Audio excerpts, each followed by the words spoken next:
Greetings from Tokyo, my dear friends. This is Daisuke, and I very much hope that this video finds you well and in very good spirits wherever you are in the world. And today, if you don't mind, I would very much like to continue on with our journey, our discussions, our discoveries, and our explorations with respect to the recent releases made by the Criterion Collection during this year of 2022. That brings us to that release, which has been designated by Criterion at spy number 1160, and it is in this 4K UHD plus Blu-ray combo edition format of this film, which is described as being from the year 1992, from the filmmaker, the director, Spike Lee. The name of the film is Malcolm X.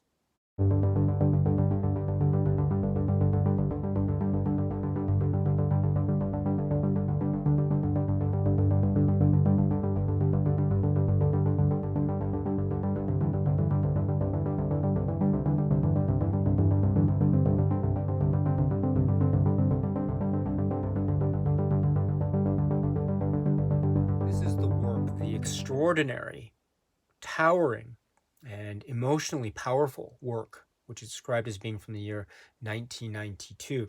And it is from that brilliant filmmaker and artist, the one-of-a-kind filmmaker and artist extraordinaire, that is Spike Lee. And this is a screenplay credited to Arnold Pearl and Spike Lee, and which is in turn based upon the autobiography of Malcolm X as told to Alex Haley. We have other great members, great artists on the crew. For example, Terrence Blanchard for the music, Ernest Dickerson for the director of photography, cinematography. And then another great strength of this film, which is a film with so many strengths to it, one of which is, of course, the cast.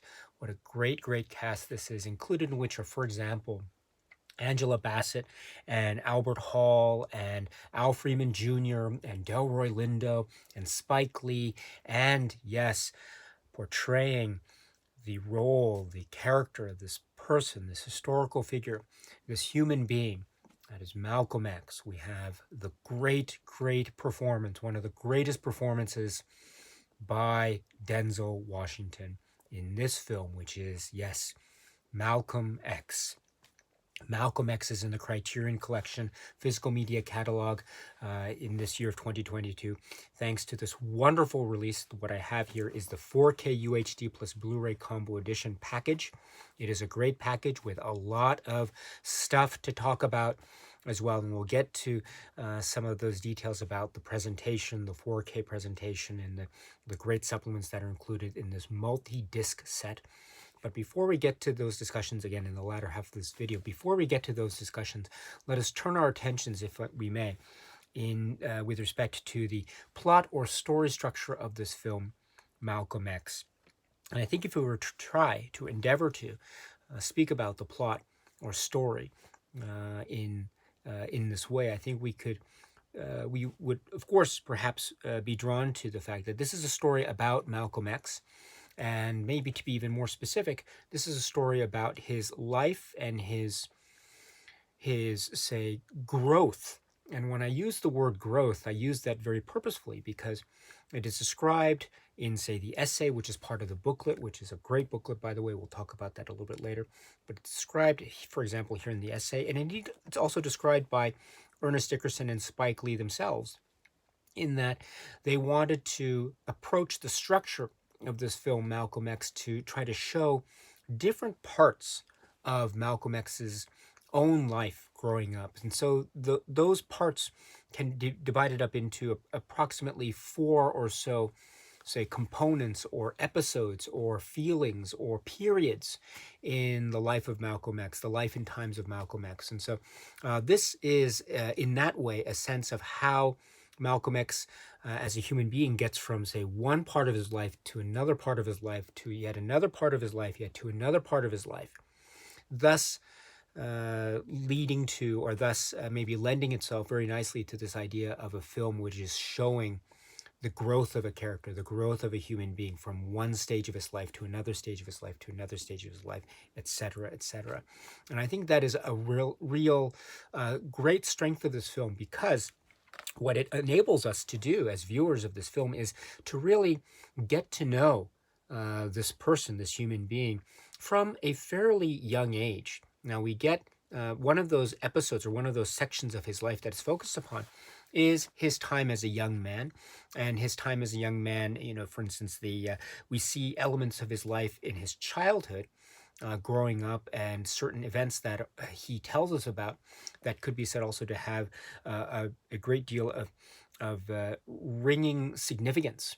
And that type of significance has great weight and bearing into the trajectory of his life going forward, even from a young age as a young man.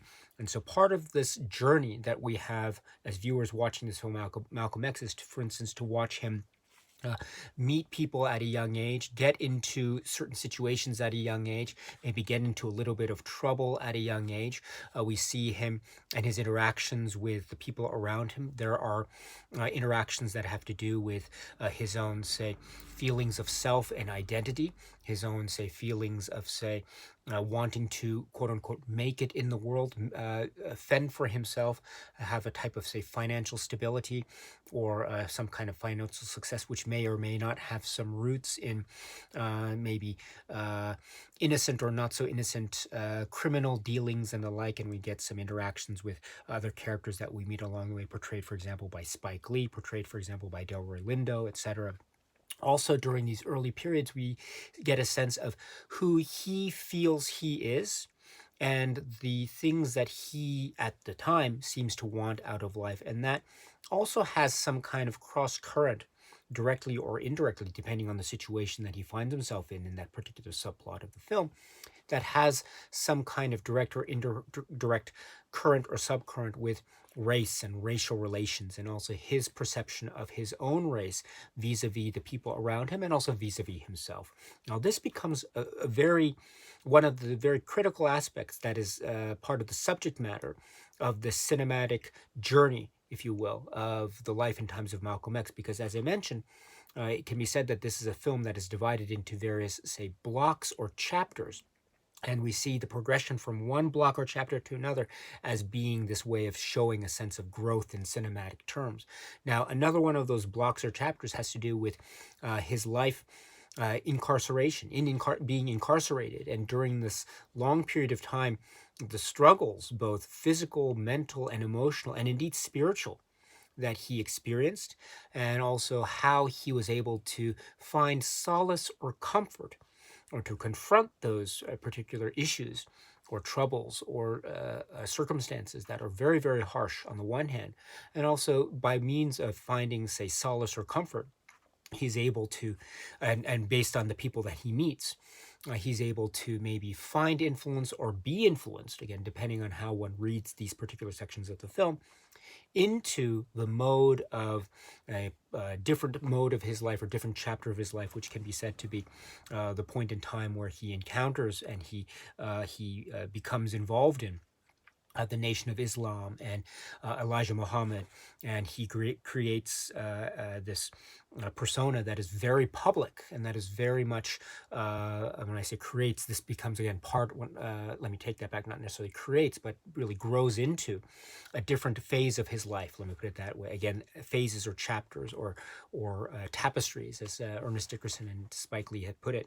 And this becomes, again, a very important part, because we see here the very outwardly, publicly vocal aspect of Malcolm X in terms of his speeches, in terms of his minister activities, in terms of the way he is also speaking with a certain tone and message. And that tone and message has to do a lot with the situation surrounding U.S. history, U.S. politics in the latter half of the 20th century, civil rights movement and his position in the context of this sweep of American history, and also, of course, the context with which he brings his perspective of race and race relations the identity, the Black experience, the Black identity, as he puts it, and the African American identity, and indeed how he is in his speeches and in his outlook and his perspective and his philosophy, as he espouses it, or as he outwardly espouses it. He seems to be addressing, again, in his phase of his life, a type of a viewpoint or approach that may be seen by some parts of the world as in one way, and then other parts of the world in another way. Let me put it that way. And so this becomes yet another very important chapter in Malcolm X's life that is the subject of this film. And then it goes into yet another chapter, Malcolm X's life, which could be said to be involved with his trip and his sort of holy pilgrimage, and his relationships with Elijah Muhammad and the Nation of Islam, his also personal relationships and the emotional relationships, and his family life, and also his change in outlook as well, as we see it is ever growing, ever evolving, ever adapting, based on the immediacy of specific, say, events of U.S. politics and history, and his relationship with the Nation of Islam, again, as depicted in this film, and then also how that affects his own life and his own family, and how that affects his own outlook. And it becomes a very inward, spiritual journey, as well as a very personal, intimate, emotional journey that is also set against the backdrop, or relying upon, or using in such a skillful way, the elements of U.S. history and politics of the 1960s, as well as U.S. politics and U.S. history and politics of the 1990s, as well as a type of global perspective or outlook that could be said to be very much accessible and universal, and has a humanitarian aspect to it in terms of that universality, one can suggest. So there is so much at stake going on all at once, and balanced and held together in such a skillful and talented and pointed and very powerful way.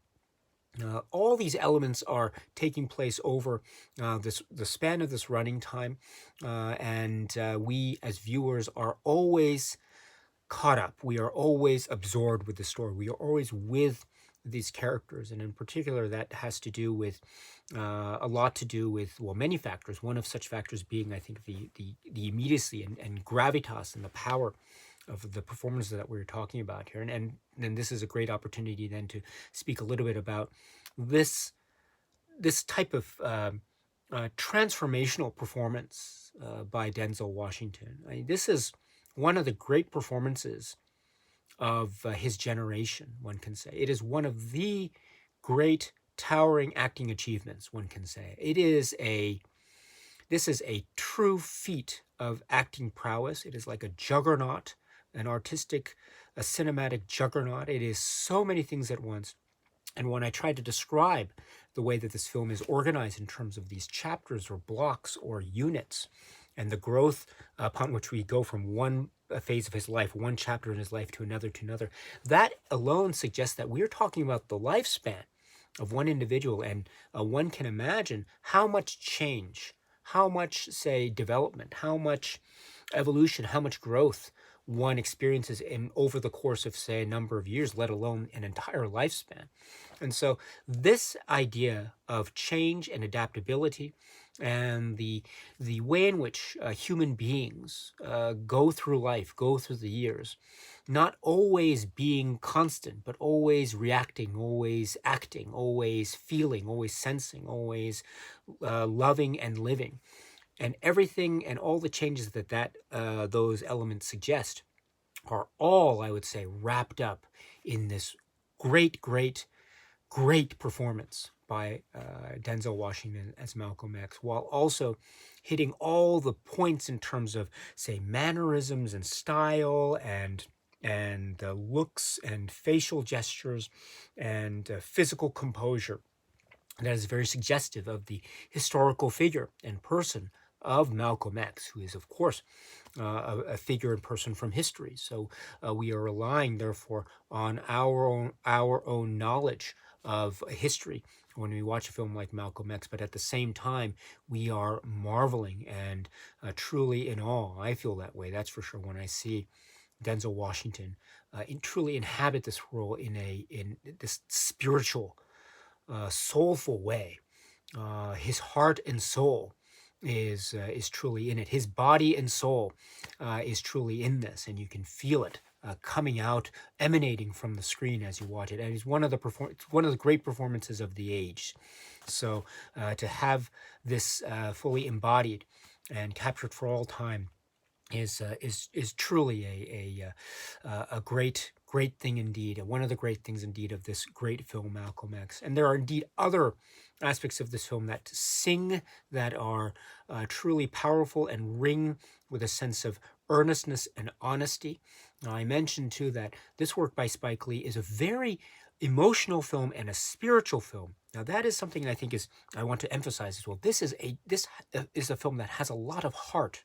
And when I say that, I mean that in the way that we meet characters, and we meet some of the main characters, for instance, the characters portrayed by Denzel Washington, Angela Bassett, for example.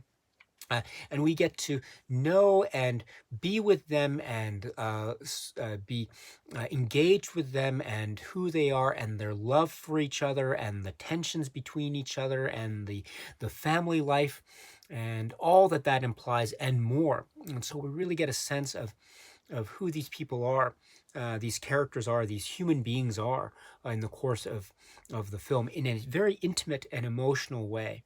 And I really admire that. I mean, whenever there are also, say, threats or risks that are set forth in the specific plot points of the film, those are also presented in a way where we really feel the immediacy of that threat or risk because of the danger that it's posed to, say, the emotional state of people like Malcolm X, etc. So, and his family, for example. So, this becomes a film that one can say is very much filled with a lot of heart and a lot of emotion on an intimate scale, which is a remarkable thing too. And I point out too as well the way in which we get a sense of the very, say, nature of the movement of his soul. There are some moments where we see and feel, and we can really get that lived-in sense of Malcolm X praying or believing or thinking or feeling, and all those things and activities of the heart and the mind that remind us of the humanity. This is shown through in the way that the performances is rendered, the way that this is shown through the cinematic stylings, etc., the presentation. And so we get the sense of the intimacy and the emotion, even in those heightened moments. Even in those heightened moments of, say, grand sweeps of history, even in those heightened moments where we know that things are going to have a huge, huge impact and ramification for this generation and for generations to come, even when the film depicts those, and it has to, right, in a certain manner of speaking, because this is also, in many ways, a historical biopic, one of the phrases that can be used to describe this film. In other words, it is a film about the life of a human being set against the backdrop of the historical setting in which his life took place, and those historical events that have a lot of import and meaning. So those historical events are also part of the discussion, and my goodness, they are presented with such grace and audacity and detail and cinematic flourish that are just a sight to behold, sights and sounds to behold, that's for sure.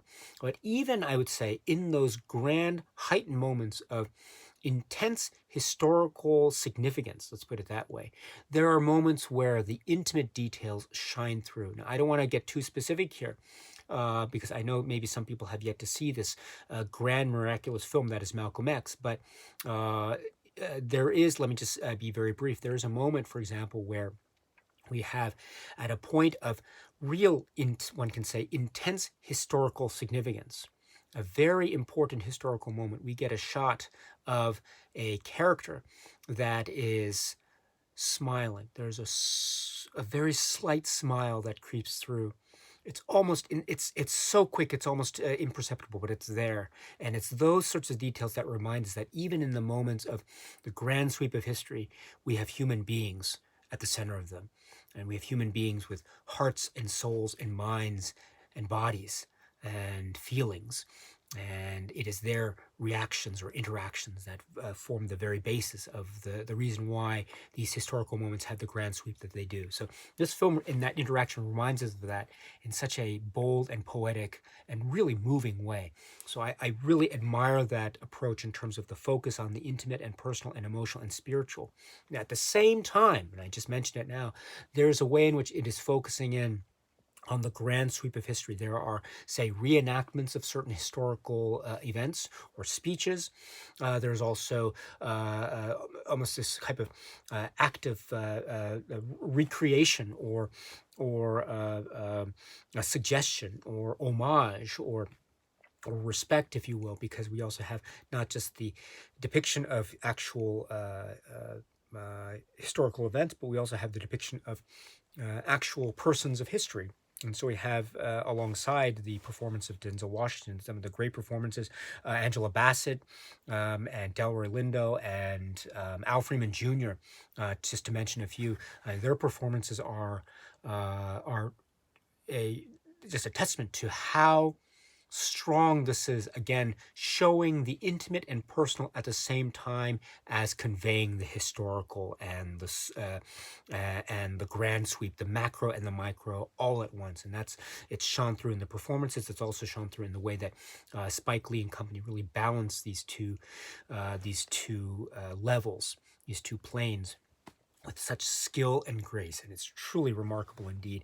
And I should say too that on top of these levels of, say, the connections with the intimate and personal with the grand sweep of history, I should say too that the grand sweep of history level can also have yet another macro level layered on top of that, which is the time period in which this film is being made, the 1990s.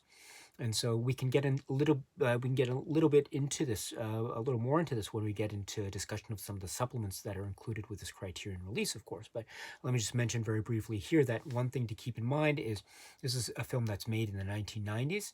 It is also a film that is reflective of very significant and important and crucial socio-political issues and topics of the time. That also have to do with a lot of the, say, aspects of race and racial relations and racism and prejudice that are at the heart of this film, Malcolm X, and the story that's being told during the times of Malcolm X, during the story period in the 1960s. But then Spike Lee and company make a link to the 1990s. By virtue of the poetry of the craft, which is cinema, Spike Lee's cinema. And then in turn, when we see that, we as viewers can then consider to ourselves, or consider for ourselves, or perhaps as groups or as people interacting with others and discussing with others, we can then make the link further as to how then this film in turn, which is in maybe ways talking about aspects of the 1960s, talking about aspects of the 1990s, and also going prior to that too, reaching into aspects of the first half of the 20th century, and also going beyond that, going prior to that as well, if we're talking about the sweep of American history. And even beyond, in a manner of speaking, to sort of paraphrase one of the words of Malcolm X as shown in this film. So it goes back in time, but it also goes forwards in time, because then as viewers from today, 2022, we can also be invited to watch this film and consider the aspects and themes of this film from the perspective of 2022 audiences. So it has this forward momentum as well that makes, I think, for very compelling viewing. It makes for very maybe shocking viewing. It makes for very thought-provoking viewing, and it makes for this type of viewing that I think is always ever interactive. And that is a true feat as well, because when you're talking about specific points in time, in this film Malcolm X, because it is fixed in a certain historical period, and it I think announces that way, that historical period or historical periods so well in these great flourishes of cinematic style and the fashion and costume and the music sense and the way that the props and even some of the cinematic stylings as well, the use of music I mentioned too, that is also has a way in which it seeps into Spike Lee's own a love of cinema, the musical number or the musical montage is there's a little bit of that as well as sort of, a melodrama or romantic comedy aspects are there too in a certain manner of speaking. But then it also so it has that sense of say cinematic homage and as it announces itself as a piece of cinematic work of art, while at the same time it does announce itself in this type of multi-parallel approachability. And that multi-parallel approachability, I think, always means, or it means that we can always keep ourselves informed. We can always keep ourselves asking questions of the world around us and indeed of ourselves. And these questions are things that are brought up in the world of the film Malcolm X, that are asked of the people in the film itself, and thus that are also asked to us, the viewers. And I find that to be very compelling, very challenging, and also very welcoming in terms of a cinematic work of art from the mind and in the hands of this great filmmaker artist that is Spike Lee. This is a true feat. I must say this again. This is one of the great films. This is really one of the great films, and I am so thrilled that the Criterion Collection has released this film Malcolm X in this way. It is this is such a great film. Let me just point out here on a sort of personal note. I saw this film from the early 1990s, and then it went into say the VHS tape or tapes, I should say, and it was ever since that experience, this early experience, is with this film so many years ago. I was very much I was mesmerized. I was hypnotized. And I admit I didn't know all the facets of, say, the history or the historical record that were being touched upon or discussed directly or indirectly within the running time of this film, Malcolm X. But it then became, in terms of, say, a cinematic, say, a bolt of energy, as well as a jumping off point for a number of, say, my own explorations, both in terms of Spike Lee cinema and also in terms of Malcolm X and in terms of this aspect of late 20th century history, socio-political history. And so this becomes a film that is one that is so, I think, multi-leveled, multi-purpose, and multi-crafted. And it's doing things all at once. And I should say, too, maybe in conclusion, that this balancing act is, I can imagine how difficult this must be. I mean, I'm not an artist. I'm not a filmmaker. I'm not a director by any stretch of the imagination. So I can only speculate or imagine how difficult it must be. But even my own limitations as a human being do not prevent me from considering how difficult putting a work like Malcolm X together must have been. And the fact that it is put together in a way that is not just serviceable, not just passable, but it's so brilliant. This is, again, one of the great masterpieces of 1990s cinema and the great masterpieces of American cinema. Cinema writ large. I mean, this is a film that is one of my favorite Spike Lee films ever, and this is a film that is one of my favorite films from this particular era. And so it's not just a good film. It's not just a great film. It is a masterpiece. This film is phenomenal. And as I say, it is phenomenal for so many reasons, but it's phenomenal because at the end of the day, too, it is not afraid to ask questions. It is not afraid to ask you questions, the viewer.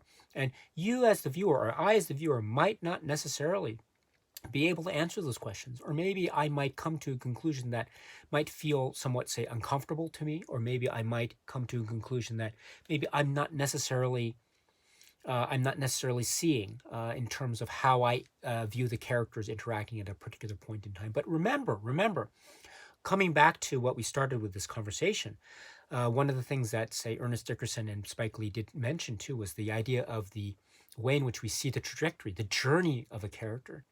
And I think it's that approach which holds within it the ultimate philosophy of humanism that is embedded, so embedded in the works of Spike Lee, I would say, including this great example that is the film Malcolm X. And so in that way, in that viewpoint, in that perspective, I can then imagine that even if the film is asking questions, and it may be asking tough and difficult questions of its people within the world of the cinema, and indeed asking those same tough and difficult questions of its audience members, still at the end of the day, it's always welcoming, and it's always showing a sense of humanistic guidance, and also a sense of perspective that I think is not just emotional and personal and intimate, but also very universal indeed.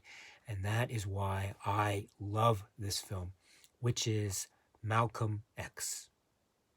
The Criterion Collection has released this film, Malcolm X, under this new physical media release. This happens to be the 4K UHD plus Blu-ray combo edition at spine number 1160. And it has 3 discs within this glorious packaging. So I've in this Digipack packaging. And so let me open it up here. And so we have on one side the 4K UHD disc, and then on the other side we have 2 Blu-ray discs. One Blu-ray disc which features the feature film itself, and another Blu-ray disc which features the supplements that can be found associated with this wonderful release from Criterion. So that's the 3-disc setup. We'll have more to say about the packaging details and also those supplements that I mentioned from disc 2 of the Blu-rays a little bit later in this video. But before we do, let me speak to the presentation of the film itself. So as I mentioned, we have the 4K UHD disc, and we have the Blu-ray, or the first Blu-ray disc, which has the feature. And so with respect to the presentation of the film, upon which these disc releases are based, let me say that the booklet, which I've already removed for purposes of this video recording discussion, has on one of the final pages, page 44, in fact, it has notes on the restoration. And I say here, and I quote, about the restoration, Malcolm X is presented in its original aspect ratio of 1.85 to 1. This new digital transfer was created in 4K 16-bit resolution on a laser graphics film scanner from the 35mm original camera negative. The original 5.1 surround soundtrack was remastered from the 35mm magnetic track. On the 4K Ultra HD disc, the feature is presented in Dolby Vision HDR, high dynamic range. On the Blu-ray, it is presented in high definition SDR, standard dynamic range. Let me say that, again, I admit my experience with this film in terms of the various presentations, various versions or various releases that have been done over time since the initial release of the film. My experience of the film maybe is limited in terms of my lack of variety in terms of how many types of presentations I've seen of this film, Malcolm X. I have seen this film many, many times, but you know, I don't have as acute an eye or ear as, say, others who are so well tuned and well in keeping with the various details of the way the film looks and sounds. So I have a lot of limitations in that respect, and I admit that, and I apologize for that, my dear friends. But from my subjective experience with this film, and again, I would say I mostly experienced this film through home media presentations, like starting from the VHS days. And so I can say emphatically, once again, I can say emphatically that this is the best I have ever seen this film look and sound.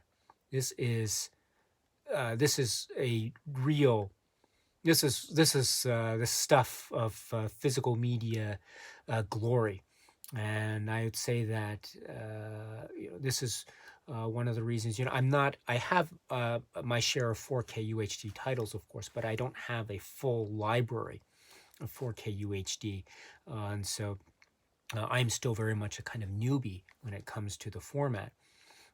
But so my exposure to the format, I admit, is relatively speaking limited. But be that as it may, based on my own personal experience, this is one of the best 4K UHD releases I have personally encountered in my life.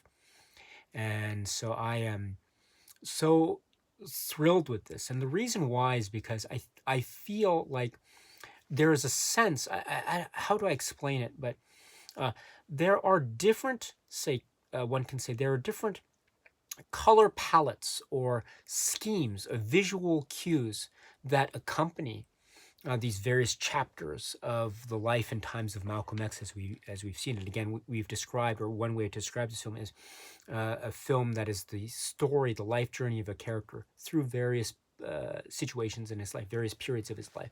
Each period can be said to have its own, say, distinct, I don't want to go, maybe style isn't the right word, but its own distinct look and feel that is similar to, but also distinct from the other chapters of the life.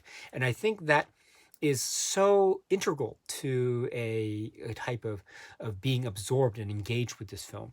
And that is preserved so well in the way in which this film looks and feels in this presentation. I had never noticed that, to be perfectly honest, when I had seen the film in prior versions. But when I watched this Criterion release, somehow that was somewhere in my mind, either consciously or subconsciously, who knows, but it was there and I felt it. And later on, when I was watching the supplements and I heard these discussions, it struck me, yes, oh yes, and then I watched it again, and then I watched it again on the Blu-ray. And so I was struck by this. And also what I love too is there is also a sense of, and I mean this in a very complimentary way, there's also a sense of an aged feel to the film. And I love how this aged feel to the film is still preserved, even where we have these great 4K enhancements that are taking place. And so I love there's a type of haze that sometimes is associated with some of the shots of the film. I wouldn't say very strong or very pronounced, but there is a very delicate type of haze. And I love that too, because it suggests a type of age or a type of depth of time, for lack of a better phrase. And oftentimes, that might be removed for purposes of, say, some kind of new restoration, for the sake of, say, cleaning up or providing more contrast between one side of a line versus another side of a line. But I feel like that type of a softness is there, and that softness is suggestive of an age and a depth of time. That is also very important too, because it really allows me to remind myself that we are talking about a film that is also about time and the passage of time and the effects of time on the individual soul and spirit. So this is, I think, also a very telling sign of this. Also, too, the sound and the score and the details of the soundtrack, and also the way in which the score is pronounced and it's layered in. The score needs to be bombastic in some places, but also very quiet and very almost unassuming in other places, and that balance is struck so well. And I'd never noticed that before until I heard this film, especially on the 4K UHD disc. So I am just so thrilled by this. I think it's I was so taken with this presentation and release, and so I watched the film on the 4K UHD disc, and then I watched the film on the Blu-ray disc, and I felt pretty much the same with either approach. Although perhaps if I had if I had to choose one over the other, probably I would go with the 4K UHD presentation for revisits and rewatches of this film through the Criterion release. But it is a real a brilliant achievement, and there is also a sense of it's feeling in place in time. I like that too. I like how you can have a restoration that really picks up on some of the integrity of say the color palettes and designs on the one hand, or the visual philosophy on the one hand, but still maintain a sense of integrity with the period in which it was made on the other. And I love that balance, and I feel like it's struck just right here for purposes of this presentation in terms of the sound and the look. So kudos, well done. This is a really wonderful thing indeed, and I would dare say too, one of the best examples I've seen so far of Criterion using not just presenting films in the 4K restoration basis, but also utilizing the formats at their disposal, both of course the very reliable Blu-ray format, but also this new format, or this now relatively new format of 4K UHD. So it's using the formats with such skill and such great presentation skill. So this is one of my favorites in this department this year, that's for sure. So that's just my 2 cents on the way this looks and sounds. And then now let us turn our attention to the extras, or the supplements that can be found with respect to this great release by Criterion of Malcolm X. So let us talk first about the commentary track. Now, this film, whether you watch it on the 4K UHD disc or whether you watch it on Blu-ray disc 1, you can also watch it with the option of listening to the commentary track while you watch it. Now, this is a commentary track it's described as being from the year 2005.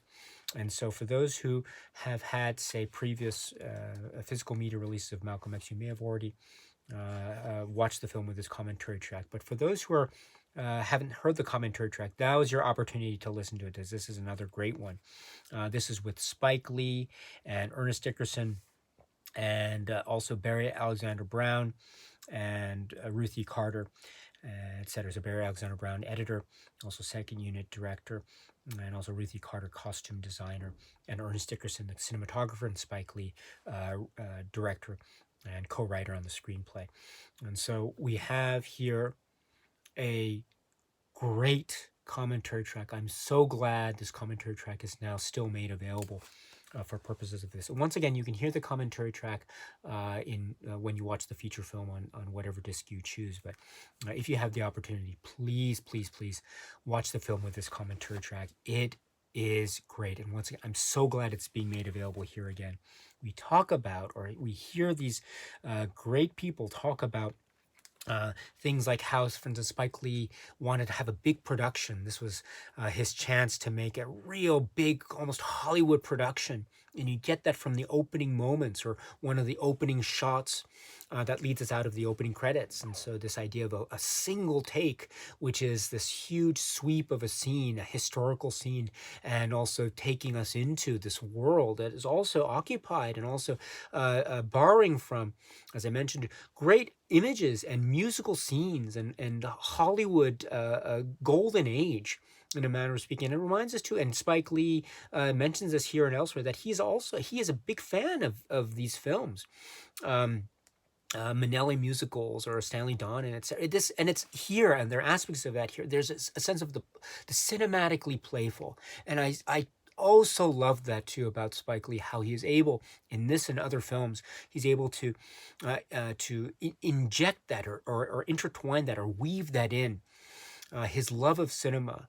I mean, in many ways, maybe Spike Lee is described by some as being almost like a cinema provocateur, or maybe also someone who's has this way of making films that have a sort of a deep, inherent social, political commentary message to them. And that is, I think, something that is that could be that the conversations could be had there. But also, no matter how one feels about those conversations, also I think it's undeniable that Spike Lee is also a filmmaker artist who is in love with cinema, and you can tell that. You can absolutely tell that in many of the choices that we see in his filmography, including Malcolm X, starting from some of the opening shots of the film, and we hear that conversation between him and Ernest Dickerson and others, and they love cinema, which is so. It's great to get that reminder in this way from the commentary tracks. And they mention here the different looks that they were trying to achieve. They mention, I think, 4 or 5 looks that they were trying to achieve here to signify different aspect of Malcolm X's life, and how they wanted to achieve that through uses of, say, borrowing, again, using cinema homage in a way to try to position these various periods of his life. So, for instance, in the early parts, they're trying to say to borrow from 1930s or Technicolor, that type of rich ambiance, and then slowly go into certain maybe pastels as we go from different chapters to different chapters. So that is also taking its cues from cinema beats, which is great. Again, the intertwining between art and history in the hands of Spike Lee is truly, truly remarkable indeed. So we get those comments here, and then some. It's wonderful. There's some talk here about the walk and Spike Lee's own performance. There was also talk too about, just going back into some of the production or pre-production details, about how Spike Lee does mention about, in particular, how he and Denzel Washington did get a lot of support from the African American community at the time it was made known that they would be making this film Malcolm X. They got a lot of support, they say, but also there was some pressure. And the pressure was coming from the idea, or from the perspective, that people were just hoping that, again, in Spike Lee's words, and I'm paraphrasing here, that they wouldn't mess it up, right? Because Malcolm X was and is so important, a historical figure, who he was and what he was and what he represented, and many other aspects of his life and career and voice. And this was very important to a lot of people. And so people would put some pressure on Spike Lee and company to, again, not mess this up. And so that was, I think, a very interesting dynamic as well. Also, there's a little, maybe there's some not so overly emphasized, but there are just some, maybe a comment here, a comment there, every now and again, making reference to Denzel Washington's brilliant performance, and how that performance was, welcomed at the Academy Awards that particular year. But going then to, I guess, primarily about Denzel Washington and his performance, they do mention how he did have experience portraying Malcolm X in theater, and then how he took that in terms of preparing for this role. He wanted to prepare deeply for this role. He was so intent on working with Spike Lee in this manner.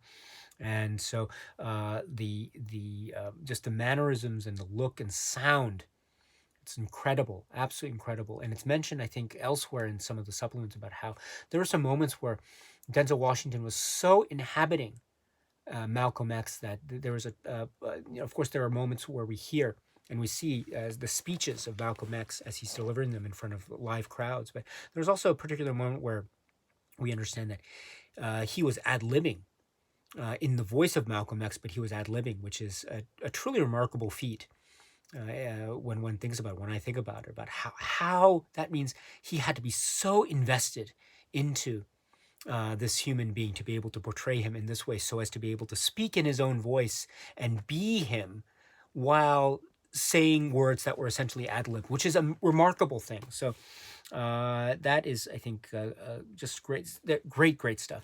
There are some also other references made to other cinematic homages. The Godfather is mentioned, I think, by Ernest Dickerson and others.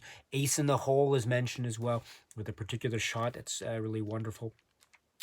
And so also there's mentioning too of Spike Lee and some of the overtures that he felt that he wanted and he needed to make with respect to the Nation of Islam and Louis Farrakhan, because of course one of the significant components of the story of this film Malcolm X is how the film depicts the relationship between Malcolm X and the Nation of Islam, and Malcolm X and Elijah Muhammad. And so this is one of the very important relationships in the film. And so and it goes in, I think, a lot of directions, let's put it that way. And so I think Spike Lee, he strikes a very, how should they put it, a very diplomatic tone when he describes what he did and the overtures that he felt he needed to make and the reasons why he felt he needed to make those overtures the way that he did. And I thought that was a very interesting detail. And it was also interesting to hear what was the response, how they felt about the story that Spike Lee and company were planning to make and what their concerns were, which is a very interesting detail in and of itself, and also the reaction post-film completion after the film was released, and to get the reaction of the film, because it does go in some places that, how should I put it? It does go in some places that might not necessarily be flattering to all parties concerned. Let me put it that way. And so, in that respect, this anecdote of Spike Lee is, I think, a remarkable thing. One of the great reasons, again, why this commentary track is so great as it is. And they also speak to, again, going back to Spike Lee's loves of cinema. There's a little mention here of an anecdote about Christopher Plummer and The Sound of Music, which I thought was such an endearing comment from Spike Lee. And also, there's some mentioning too about some of his works, other works, Spike Lee's works. Four Little Girls is mentioned, for example. Also, his work with some of the other actors as well. And two, there's the way in which music is used and employed in this film, and some of the techniques and styles of this film. And again, without going into too much detail, because for the benefit of those who have not yet seen this film yet. There is also a discussion of a key song. There's a moment that has a song, a very, very famous song. It's probably one of the most famous moments of this film, and the use of the music, I think, adds to that top-notch tier level aspect of this moment. But Spike Lee and company do talk a little bit about how this came to be and what it was and how it's so important too, because it's linked, as I say, with such a key and significant part, a moment of history. And so there were so many, there's so much emotion invested in this particular moment, and the song choice too is something that just to hear them this commentary track about this moment, indeed being an example of the other moments in the film as well. Brilliant stuff. So this is, again, top-notch material commentary track. I'm glad it's brought over here for purposes of this Criterion Collection release. It is great. It's so great. The rapport is great. There's also discussion, a little bit of discussion about 40 Acres and a Mule, and also some of the key members, some of the core crew, a working group, the inner circle of Spike Lee's filmmaking body, as it were. So it's for these and other reasons, it's great to have this commentary track again. So if you have not seen the film yet with the commentary track, I strongly suggest, of course, watch the film first, and then you can go and watch the film again with this wonderful commentary track. Okay, so we have spoken thus far about what we could find accompanying the feature film itself. And once again, I would like to say that the feature film can be found either on this 4K UHD disc or on Blu-ray disc 1, which is the first disc that is of this, say, layering disc storage method. So that's the disc on top here. The second disc is right under here. So that's Blu-ray disc number 2. And Blu-ray disc number 2 is devoted to the supplements that are associated with this Criterion Collection release right here of Malcolm X. So if you want to go to the supplements, then turn your attention, my dear friends, to Blu-ray disc number 2. So when you put the disc into the machine, what will you find? There are so many supplements here. It's great to see them and talk about them. So what do we have here? First up, we have a conversation between Barry Michael Cooper and Spike Lee. Spike Lee in conversation. This is described as being from 2022. It's approximately 25 minutes. This is fantastic. Let me say that again. This is fantastic. Um, I love their rapport and their interaction is so great. Barry Michael Cooper has such a knowledge and love and admiration for the works of Spike Lee, and in particular Malcolm X. And you can see that in parts of the conversation, especially how the conversation turns towards the very end. It gets very, very emotional in terms of how much this film meant to people like Barry Michael Cooper and others. And he mentions him in the context of his own family. It's very, very emotional. And again, to see that as an example of how far-reaching the effect this film had and has. I think that's an example of just how great this conversation is. But that's just one of many examples. So another thing too is there's some great talk about other African American filmmakers that the two of them here mention. They mention, for example, Melvin Van Peebles. They mention Gordon Parks. They mention Julie Dash. They mention Michael Schultz. They mention Ossie Davis. They mention Oscar Micheaux. There's a moment too where Barry Michael Cooper says, you are like, and I paraphrase, like a modern day Oscar Micheaux in terms of the subject matter, which Spike Lee talks about, and also the type of independent spirit or drive that Spike Lee just is so naturally able to inhabit every time he embarks upon a project. That leads into this great conversation there. That was a very interesting part of the conversation early on. There's a sense too of the idea of self-reliance, self-determination, and also pressure from the African American community that were part of the story, that are part of the production details. I mentioned a little bit before in the commentary track about how Spike Lee and Denzel Washington got support, but they also got some pressure to make sure they didn't mess this up. And also there's the anecdote that's related here, or that's recalled here by Spike Lee, about his overtures towards the Nation of Islam prior to or during or after the film, and also the depiction here of important figure in the context of this story, Elijah Muhammad. And there's a mention here too of the performances, and just mention here Al Freeman Jr.'s performance. Al Freeman Jr.'s performance, it's going to be mentioned elsewhere as well in the supplement, but it is so electrifying. It is wow. And also some of the other great performances. Angela Bassett, wow, what a great performance that is. And Delroy Lindo, wow, amazing. Albert Hall too. They speak about the character of Baines, and how that is very much maybe a type of I don't want to say historical, that the placement of the character and how it's treated vis-a-vis the context of history. And that's an interesting detail, let me put it that way, that is brought up a little bit here by Spike Lee in this conversation. And also, they speak, of course, of Denzel Washington, and they talk about, there are 4 different Malcolm X's. I think that's the phrase, because, again, to reflect the idea that this is a film that is showing Malcolm X, or this human being individual, in different phases of his life. And Denzel Washington has to show those different phases through his performance. And that's not an easy thing to do. So, and he does it. And wow, does he do it? My goodness. So they also speak too about other film influences. I mentioned a little bit earlier, Ace in the Hole, The Godfather. They mentioned to Sam Cooke.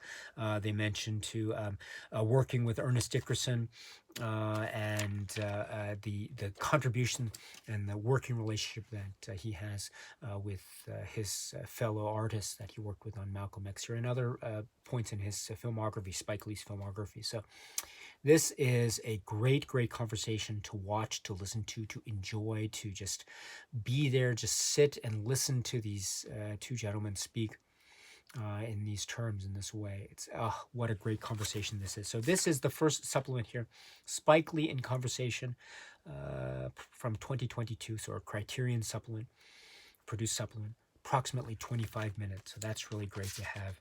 Oh, I'm sorry too, I forgot to say one thing.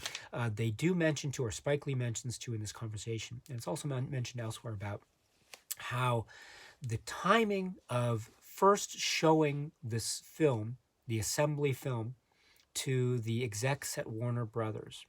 Now, this was very important timing, because it was the time of the LA uprising, and of course in the aftermath of Rodney King. And so that is yet another telling way that this film has this link with the history of the moment, which is what a detail that is. My goodness, it's so wow, just profound. But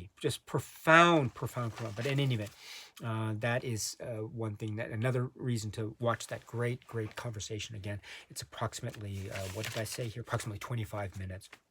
That's not all, because the next supplement is a discussion again from 2022. So Criterion discussion with the great Delroy Lindo.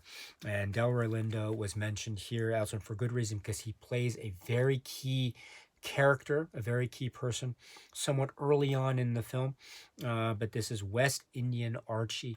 And so Delroy Lindo here in the approximately 16-minute discussion talks about his experiences with Malcolm X, or the autobiography of Malcolm X, and also working with Spike Lee, and that working relationship that he has here and of course elsewhere.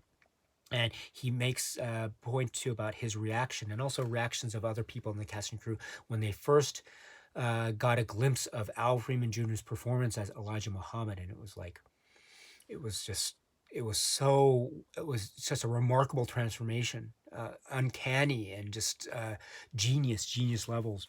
And also he does talk too about how he really admires the work of Spike Lee, and Spike Lee as an artist and individual, and how even where there might have been certain elements of criticism directed against this and other Spike Lee works, that he was still able to make the film in his way, and that Delroy Lindo being a part of that was very important too. Also, this brings to mind too aspects of Delroy Lindo's performance as this character. There are some moments that I think Spike Lee and company maybe describe perhaps elsewhere, about how there are some moments that were really surprising, some choices that Delroy Lindo made with regard to his character that were so surprising. They add, one can say, to the depth and, yes, humanity of the character.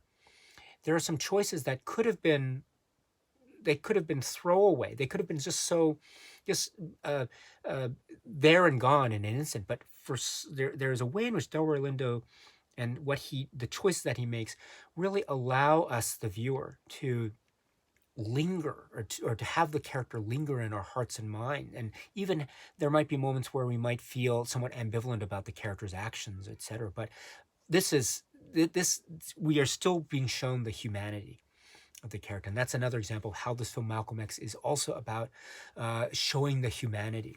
And so it's shown in Delroy Lindo's great performance. So it's great to have this here. This is, again, the conversation with him, approximately 16 minutes. So please check it out if you can. That's not all, because then we get the conversation, another 2022 conversation, this time with Terence Blanchard, approximately 18 minutes. And Terence Blanchard, of course, is responsible for the music, the great music, the original score that accompanies this. So there is, of course, songs that are employed, but there's also an original score aspect as well. And Terence Blanchard and his contribution here is electrifying. You hear it from the opening moments. It is really electrifying. So here in this conversation, we understand, of course, right, Terence Blanchard and Spike Lee have this working relationship. And so he describes the origins or the beginnings of that working relationship all the way back to films prior to this, such as School Days or Mo Better Blues, and then Jungle Fever. And then speaking about the context of working with Spike Lee in terms of the original score, and Malcolm and the chances that Spike Lee was able to give to Terence Blanchard, who was maybe even during the early days of working with Spike Lee, still in many ways perhaps kind of untested in terms of being a score composer. But here we have Terence Blanchard, relatively speaking, still early on in his score composition career, given this great opportunity to work with a film of this scale, Malcolm X, and the orchestra choice, etc., the musical choices, and my goodness, does he deliver. He delivers. The score in this film is it's haunting. I mentioned it before, it's bombastic, when it needs to be. It is quiet and unassuming when it needs to be, and it's everything in between when it needs to be. And it announces something. It announces a type of shock and a type of vibration. It also announces a type of tragedy, a type of solemnity. It also announces a type of of maybe hypocrisy in the world around us. It also announces a type of attempt at maintaining a sense of integrity within oneself. It's all there embodied in the brilliant choices and the musical instruments that are chosen, etc. Uh, and yes, he does mention, right, Malcolm X was, in terms of the score composition duties, this was the second film he ever scored. That's what he says here in this conversation. So Terence Blanchard's conversation is wonderful. He also speaks too about his comments about how important he finds the works of Spike Lee. There's mention too about another film by Spike Lee that happens also to be in the Criterion collection, which is called Bamboozled. And so I'm so happy to get comments on that. That's also a really remarkable, really challenging film as well. But he does speak too about his views on that and other Spike Lee works, including Malcolm X. So it's a great conversation with Terence Blanchard. Please check it out if you can. Again, this is approximately 18 minutes. And then we have a set of supplements that also follow that were taken from, I understand, previous non-Criterion releases of this film on physical media, so from around circa 2005. So for example, we have next up, in terms of the supplements, The Making of Documentary, By Any Means Necessary, again described as being from 2005, approximately 30 minutes. I should say that I really like this documentary very much. I like this documentary for a number of reasons. It has a lot of the details that that came up a little bit in some of the points of the commentary track, but not elsewhere. So it's great to have this, which also very much complements some of the other supplemental material that we have found thus far in this Criterion release. For example, Spike Lee here in this documentary speaks about the early choice for the film being directed by Norman Jewison, but then how Spike Lee entered the picture in a certain way, and so it ended up being a film, a Spike Lee film, a Spike Lee joint, and so that's an interesting anecdote as well. It's also mentioned elsewhere. Also, working with other people, a part of his inner circle of artists that are also featured in this documentary, Barry Alexander Brown, Terence Blanchard, as well as other people that have connections with Malcolm X, the person, and or Malcolm X the film. And so we have other people that are interviewed here, like Ossie Davis, Al Sharpton, etc., and other people too, like Martin Scorsese as well, Warner Brothers executives as well.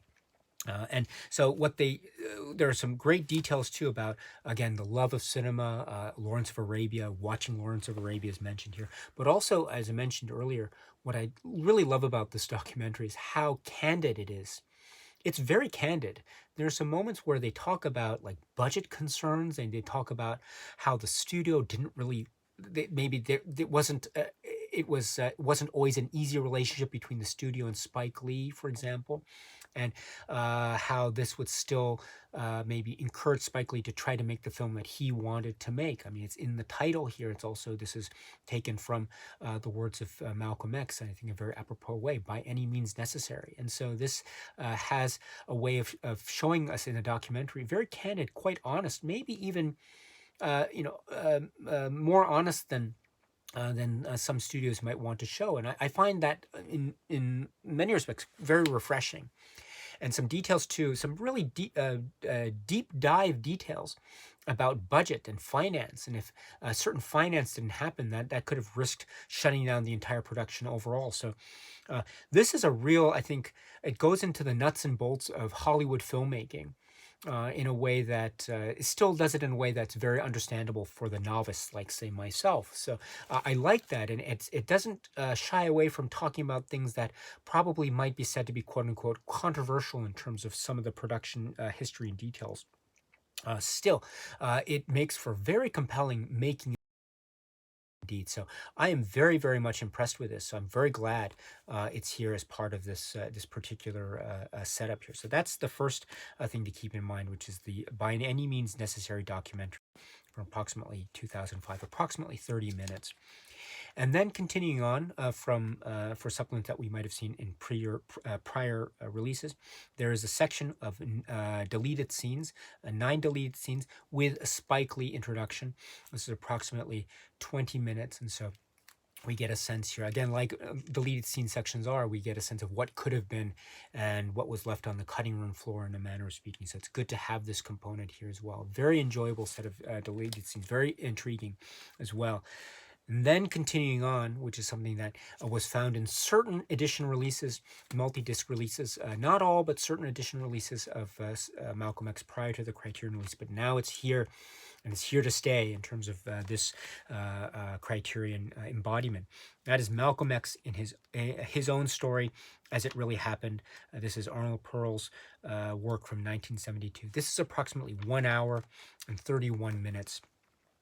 This is so remarkable because it is in essence a collection of various footage of the actual Malcolm X, and you see him interacting, you see him speaking, also set against the backdrop of establishing a historical context of the 1960s. So we're getting, in essence, the actual real life figure of Malcolm X and his speaking and his interactions with people in the public, as also giving us the context and background, the social, political, and cultural context and background of the 1960s. That is, of course, so key and so critical in terms of a further enhancement of one's understanding and appreciation and engagement with the Spike Lee work, Malcolm X. And so to have this included in this set, in this way, for people to be able to watch and further appreciate, I think is so wonderful. This is so great.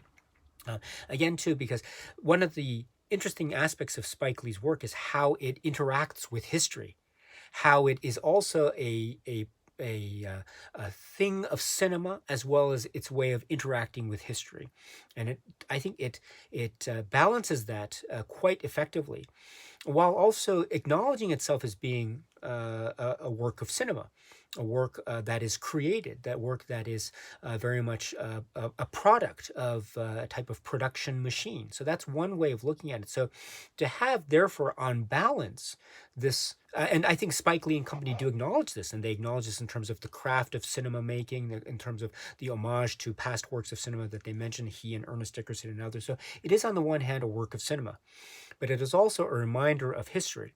And is also linking to history, and is also interacting and engaging with history. And to have, therefore, this particular work as well, Malcolm X, his own story as it really happened, to have this as well, to give us a sense of Malcolm X, the figure, in real, actual terms. This is, I think, so valuable and so important and so wonderful to have alongside the Spike Lee work, Malcolm X. So to have this here, this is 1 hour and 31 minutes approximately. So please watch that if you have the opportunity. It is very, very valuable indeed. So this is Malcolm X, his own story as it really happened, by Arnold Pearl. And then the supplements are then rounded out with the inclusion of a trailer. And it's a very, very good trailer indeed. So as you can see, this is really packed with information and material. Some of it archival, some of it taken from previous releases, which is great. It's great to have those because they were great to begin with, including the commentary track. It was great to begin with. So now to have things that are great to begin with still packed into this Criterion release to be made available here still makes them great. So please check those out. Plus the new Criterion supplements, Delroy Lindo conversation, Terrence Blanchard conversation, the one-on-one conversation with Spike Lee himself. Oh my goodness. And the trailer, oh my goodness, you're getting so much here. This is a really wonderful set of supplements with this Criterion release of Malcolm X. Now turning our attention to the actual packaging in the booklet as well. As I mentioned, this is a digipack release and it houses the 3 discs. Let me just once again, let's point to the front and the back here. I love the way in which the There's a sense of the way in which the lettering is engaged here in terms of the spelling out of the title of the film. And then we have the outer shell then making way for the inside, which is of course looking like this. And there's a similar type of motif going on here, which is then carried over into this visual motif that is used for the discs themselves.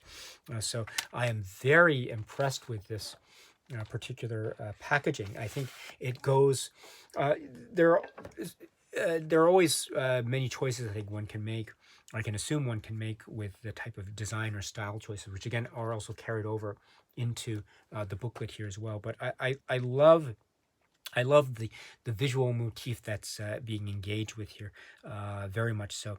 I should say here, production here, art is credited to art director Sarah Habibi, Eric Skillman, designer Eric Skillman, for this particular digipack release of Malcolm X, the 3-disc digipack. Now, on to another great strength of this, which is the booklet. This is a staple booklet. Hooray! Yes, yes, yes. It's wonderful. And one of the reasons why it's, well, there's so many reasons why it's wonderful. We have, for instance, the pictures and the visual motifs and artistic renderings as well here. And we have a number of writings. So first up is Barry Michael Cooper's Painting Superman Black. This is a must read. Once again, watch the film first. And actually, my suggestion too is watch the film and watch the supplements as well. But then after you've gone through the what is being offered here for this Criterion release, then you can go to this great. It's so great. Barry Michael Cooper's essay here. It's a further reminder of some of the points that we have talked about or heard before, but also bringing up new points in the context of Malcolm X, the man, the figure of history, also Spike Lee and his career, and how the film Malcolm X is so important and figures into that filmography, etc. So this is one place to go. What a great essay this is, Painting Superman Black. And then there is next, My Man, Spike Lee on directing Malcolm X. And this is really wonderful because this is an excerpt that, according to the description here, originally appeared in the 1992 book, By Any Means Necessary, The Trials and Tribulations of the Making of Malcolm X by Spike Lee with Ralph Wiley, dated from September 1990. So this is a type of maybe a perspective, or almost like a journal in a way, in terms of Spike Lee's comments and about making Malcolm X, and some of the points and pressures and thoughts and considerations made, and also some of the surprises and anecdotes that are made here. So this is also so great. Please check this out if you can as well. My Man, Spike Lee on directing Malcolm X. And that's not all, because then we have a concentrated dose, Denzel Washington on playing Malcolm X. Oh my goodness, this is great too. This is also described as being, the following reflections on the production of Malcolm X are excerpted from the 1992 book, By Any Means Necessary, The Trials and Tribulations of the Making of Malcolm X by Spike Lee with Ralph Wiley. And concentrated dose, Denzel Washington on playing Malcolm X. To get these perspectives here, and to get right, he says at one point here, Malcolm X was the role of a lifetime. And my goodness, you see it, you can feel it, you hear it, you sense it. You are there when you watch the film, and you understand what Denzel Washington means by that phrase. Wow. Please read this if you can. A concentrated dose. It's so great. It's so great indeed. And that's not all, because then we get Ossie Davis, a eulogy for Malcolm X. And this is so important too, because in terms of what we saw in the an hour 30-minute documentary on Blu-ray disc 2, we also saw it. It figures very importantly and prominently in the film itself. And to get the eulogy for Malcolm X by Ossie Davis here is also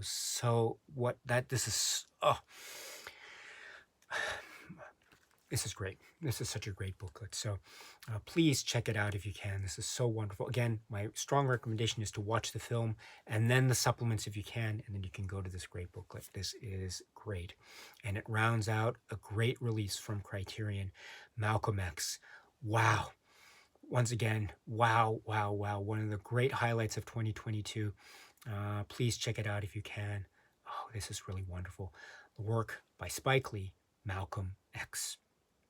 All right, my dear friends, so that's it for now. And so until we meet again, please be happy and healthy and well, And please keep on watching a lot of great, great, great movies, including Malcolm X. So until we see each other at the next video, stay strong, stay safe, and cheers.